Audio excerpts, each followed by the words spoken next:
வாய்மொழியும் எந்தன் தாய்மொழியும் இங்கு வசப்படவில்லையே.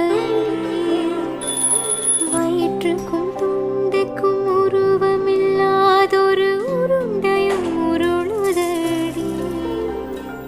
காத்திருந்தால் எதிர்பார்த்திருந்தால் ஒரு